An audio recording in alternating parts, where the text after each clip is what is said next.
Making encounters.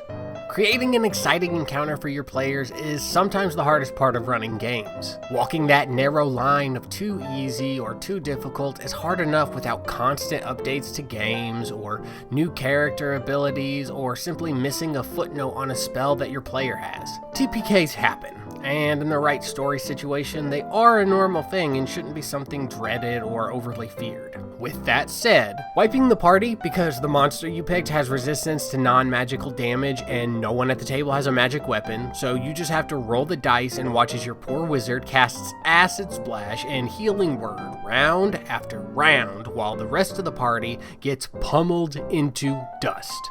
It's not fun, but on the other hand, underestimating and delivering a fight that's barely a challenge or not even one at all is about as satisfying as biting into a microwavable pizza pocket and feeling the icy chill of frozen meat blast through your teeth and skull, and then your mouth gets blistered simultaneously by molten mozzarella. So how do we find that balance?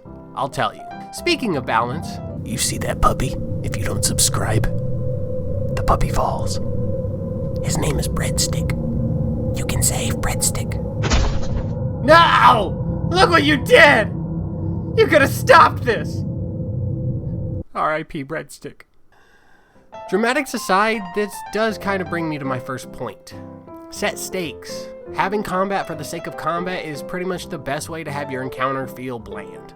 Setting stakes before the action kicks off helps your players focus on an overall goal as opposed to blast everyone and figure it out later.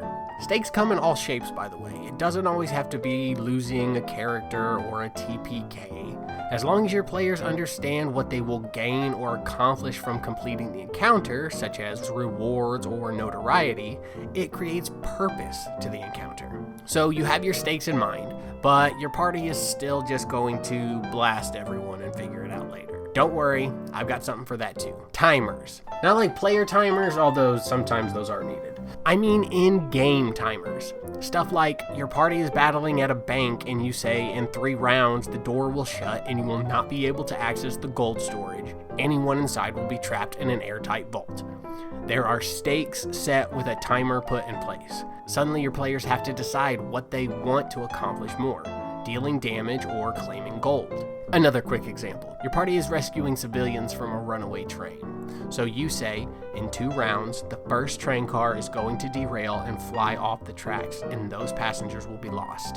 After that, every round, the next car will derail. Heavy stakes and a constantly resetting timer. Those two combined can create a sense of urgency that can really bring out some cool moments. The next idea is one you can throw in every now and then, but it's definitely not an every session kind of thing. Let's say you have a party of 4. Create a situation where the party needs to be split 2 and 2 and will be separated by walls or more. The trick here is that they are inaccessible to each other, even if they can still communicate. Then, use a steady stream of lower level creatures to attack the smaller groups and pepper them for damage that will compile. Treat it like the lead up to a boss fight where you're trying to exhaust your party and force them to expend spells and abilities. Don't hit them with a boss. Just jump straight to the rewards, whatever it may be, and let it be a lesson in the finer bits of the group's combat dynamic. The last little bit is something that can slip through the cracks, but even if you're using a battle map or fancy terrain, setting the ambience of the encounter space and reaffirming it throughout the encounter can help keep your players in the headspace you're trying to set. Leave yourself a note to restate the vibe of the battlefield at the top of each round. It doesn't have to be a big, long-winded recap, but point out some notable enemies and their status, and this one's gonna sound weird, but talk about what the air is like. Is it smoky? What does it smell like? Is there moisture in the air?